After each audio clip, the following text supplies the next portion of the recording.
nggak bisa diomongin lagi karena kesalahan belanja pemain yang nggak dimanfaatin di Januari kemarin. Gue udah nggak expect apa-apa tuh be honest untuk gelar Liga Inggris bahkan.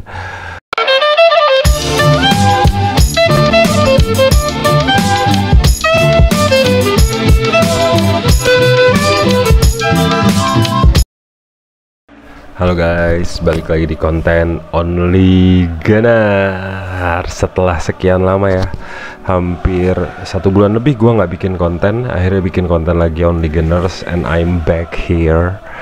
Jadi bagaimana perkembangan tim kita tercinta Arsenal FC selama gue tinggal berapa match ya? 1, 2, 3, 4, 5, 6, 7, 8, hampir 9 match. Bukan hampir 10 match, 9 match. Matchday terakhir lawan West Ham di video Only Gunners. Lalu setelah itu saya absen karena beberapa hal, salah satunya puasa dan segala macam. Jadi baru bisa bikin lagi video sekarang. Jadi sebelum lanjut, gue mau ngucapin, masih ada waktu lah, mau ngucapin minal aidin wal faizin, mohon maaf lahir batin untuk para semua teman-teman pecinta Only Gunners dimanapun anda berada atas kesalahan-kesalahan yang gue bikin selama bikin video. Semoga dimaafkan dan semoga kita bisa kembali ke fitrah, amin. Oke, jadi kita langsung masuk ke pokok pembahasan. Apa saja yang terjadi selama 9 matchday terakhir. Gue nggak bakal bahas satu-satu ya, kelamaan videonya bakalan. Cuman secara garis besar Arsenal mengejutkan dan mengesalkan seperti biasanya.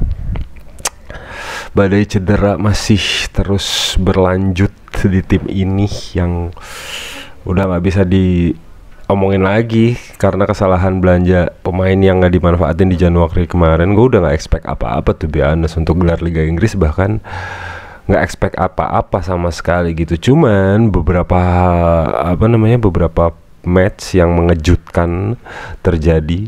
Salah satunya adalah breaking record di Liga Champions ketika menang 7-1 lawan PSV di fase 16 besar ya, per 8 final, terus kemudian 2-2 di leg keduanya.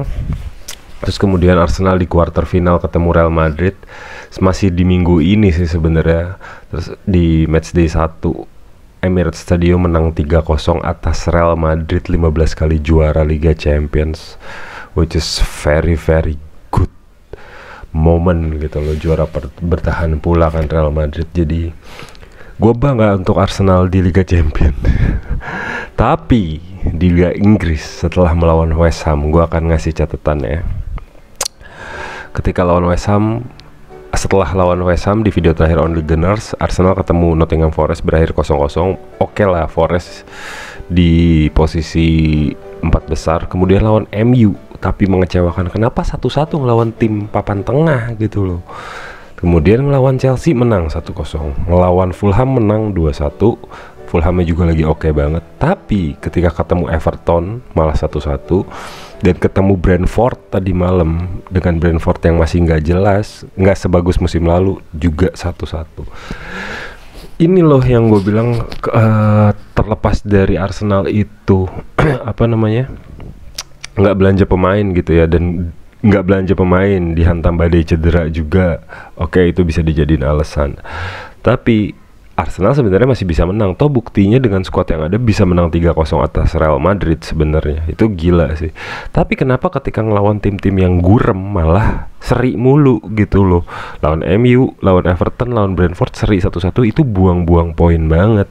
Sementara Liverpool juga sebenarnya lagi nggak oke di 2 minggu terakhir gitu loh. Kemarin kalah, terus minggu sebelumnya juga seri, dan itu nggak bisa dimanfaatin sama Arsenal untuk ngedeketin jarak. Jadi secara singkatnya, kalau gue pribadi di minggu ini ya, di matchday ke-32, berarti di Barclays Premier League, sisa 6 pertandingan lagi untuk mencapai juara Liga Inggris, gue sih udah nggak mungkin juara Arsenal. Beda 10 poin sama Liverpool masih punya 1 pertandingan sisa, 6 partai lagi, itu sangat-sangat nggak mungkin. Liverpool harus kalah semua, dan which is itu nggak mungkin, even salah satunya ngelawan Arsenal sih. Jadi gue males ngebahas Liga Inggris to be honest gitu, karena kesalahannya dibikin oleh Arsenal sendiri. Meskipun ada kabar baru, Andrea Berta, the sporting directornya Atletico Madrid, sekarang udah ngisi posisinya Edu yang ditinggalin Edu sebagai sporting director dan bakal menjadi salah satu faktor penting untuk belanja Arsenal di musim depan ya. Tapi menurut gua selain itu faktor-faktor yang membuat Arsenal harus fokus di sisa musim 2024-2025 ini adalah di Liga Champions sih menurut gua. Punya modal bagus ngelawan Real Madrid 3-0 yang harusnya sih kalau ngelihat kualitas pertandingan Arsenal kemarin ngelawan Madrid di Emirates Stadium yang menang 3-0 harusnya sih tidak kalah dengan margin gol 3-0, sangat mungkin terjadi, peluangnya sangat besar gitu loh untuk melenggangkan Arsenal ke semifinal kan. Di semifinal ketemunya antara PSG atau PSG lawan siapa sih satu lagi, Aston Villa ya, antara PSG atau Aston Villa lah, baru ke final. Jadi kalau menang lawan Real Madrid nanti Arsenal punya 3 match lagi yang bisa membuat Arsenal ngambil trofi musim ini dibanding berharap sama 6 match di Premier League yang mana Liverpool udah pasti hampir juara gitu. Lalu kemudian gue mau bahas sedikit euforia yang terjadi ketika Arsenal menang lawan Real Madrid kemarin. Salah satu pertandingan bersejarah selama 20 tahun lebih gue ngedukung Arsenal 3-0 melawan Real Madrid yang secara historik mental juara di Liga Champions-nya gila-gilaan dengan skuad Real Madrid yang over gila sih di barisan lini depan, pemain-pemain terbaik dunia semua, Rodrigo, Mbappe, Jude Bellingham, Vinicius, gelandang tengah terbaik semua, Valverde, Camavinga, pemain-pemain muda terbaik semua gitu loh, backnya juga oke semua, kiper terbaik di dunia saat ini Thibaut Courtois di sana yang berdiri menjaga gawang. It's fucking shit, keren banget ketika Arsenal bisa menang itu dengan skor 3-0.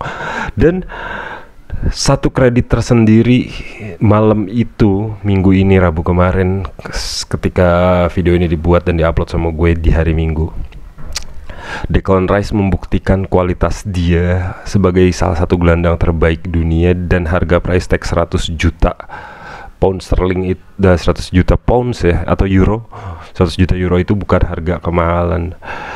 Dan 2 gol yang diciptain Declan Rice selain memang tekniknya sangat-sangat gila menurut gua, 2 free kick, 2 direct free kick dengan bend atau bolanya muter di bend it gitu loh kayak David Beckham. Itu adalah 2 gol yang pertama itu adalah 2 golnya Declan Rice. Pertama melalui free kick, melalui direct free kick. Yang kedua, Arsenal secara pribadi selama 3 tahun terakhir even nggak punya free kick takers yang berbahaya. Emang secara set piece Arsenal bahaya, tapi seperti yang gue udah pernah bilang di video-video sebelumnya, Arsenal tuh nggak pernah punya free kick takers yang mengerikan gitu kayak zamannya dulu Mihailovic lah, Alvaro Recoba lah, bla bla bla bla. Saka bilang just shoot it, dan kemudian gol terjadi sekali, dan kemudian bukan hanya sekali dan 2 kali, dan sangat indah banget. Itu luar biasa sih. Dan Merino memainkan peran yang sangat gila di pertandingan itu, even though bukan posisi aslinya dia sebagai striker utama di lini depan Arsenal ya. Jadi gue proud banget sama kondisi Arsenal ketika main di Liga Champions melawan Real Madrid kemarin, dan sisa 4 pertandingan untuk jadi juara yang harusnya bisa dikunci sih. Lawan Arsenal bukan ngeremehin, lawan Arsenal sih kalau menang lawan Real Madrid relatif lebih ringan di semifinal antara PSG yang udah pernah dikalahin atau Aston Villa yang udah biasa kita kalahin. Kalau menurut gue sih lawannya bakal PSG ya.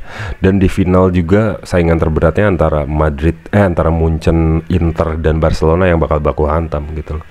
Tapi Arsenal memang punya peluang yang jauh lebih besar ketika kalau bisa ngalahin Madrid gitu, karena Madrid is Madrid bro, mau lu ngomong apapun juga gitu loh. Dan selama gue nggak bikin konten itu, gue tetap nonton video-video Arsenal selama ini, selalu gue tonton. Bukan videonya, pertandingannya tuh gue nonton live semua, cuman nggak ada kesempatan untuk bikin videonya gitu loh. Karena alasan ini itu gitu loh, jadi nggak sempet lah intinya. Tapi yang bisa gue sampein di video kali ini adalah kesamaannya adalah Arsenal ketika ngelawan tim, ini udah pernah gue ngomong sih, Arsenal ketika ngelawan tim yang bermain low blocks selalu aja nggak bisa nyelesain peluang ya, karena emang nggak punya peluang, nggak punya finisher yang bagus, kemudian bingung jadinya gitu. Tapi ketika ngelawan tim yang bisa ngeladenin Arsenal dalam ball position, ketika lawan Madrid misalnya, ketika ngelawan Chelsea misalnya, even ketika ngelawan PSV itu walaupun kalah 7-1 tuh dia ngimbangin Arsenal di ball position. Serangan balik Arsenal jadi jauh lebih mematikan dan bermanfaat gitu, instead of ngurung pertahanan lawan ketika ngelawan MU, ketika ngelawan Forest, ketika ngelawan Everton, ketika ngelawan Brentford tadi malam. Itu semua ball position Arsenal yang megang. Tapi karena si Martinelli juga bener-bener udah nggak jelas banget di tim itu gunanya apa gitu loh. Walaupun Saka udah kembali lagi, it's nothing, nggak bisa dimanfaatin sama sekali. Jadi video ini mungkin singkat ya, karena permulaannya setelah sekian lama gua ngomong, gua seneng Arsenal kembali memiliki satu peluang di pencapaian trofi musim ini, yang mana sangat mungkin terjadi di Liga Champions. Meskipun di Liga Inggris gue pribadi udah bilang abis sih. Gue seneng sama permainan Arsenal ketika lawan Madrid. Gue seneng ada penunjukan baru sporting director, yang mana kemungkinan Arsenal bakal belanja lebih tepat di musim depan, apalagi khususnya bidang penyerang ya. Tapi terlepas dari itu ya, kita harus sudah melek emang Liga Premier musim ini mah udah hampir mustahil banget gitu loh. Jadi apa yang gue harap adalah Arsenal bisa konsisten at least sampai akhir musim. Kemudian kalaupun beli pemain ya beli dengan anggaran yang tepat, dengan nggak beli asal-asalan. Dan rotasi pemain itu penting untuk tim sebesar Arsenal yang main di banyak kompetisi. Karena itu salah satu problemnya, selain cedera, rotasinya nggak jalan gitu loh. Arsenal tuh nggak jalan banget rotasinya. Ketika dimainin lapis kedua bingung. Padahal harusnya kayak tadi malam nih Arsenal lawan Brentford mainnya lead hampir setengahnya lapis kedua gitu kan. Tapi kemudian harusnya lu melakukan ini ketika di FA Cup, ketika di Carling Cup. Malah ketika FA Cup, Carling Cup main pakai, atau Champions ngelawan tim yang udah nggak jelas gitu, mainnya masih pakai pemain inti. Terus kemudian pemain intinya cedera. Ketika pemain intinya cedera udah bingung, nggak bisa dimainin lagi. Untungnya lawan Madrid hampir full semua bisa kecuali Gabriel. Itu aja sih. Jadi thank you dan maaf untuk selama ini videonya mandek. Mulai dari sini insya Allah bakal rutin lagi konten on Liga Inggris. COYG, kita bertemu mudah-mudahan sampai ke final Liga Champions. Bye bye.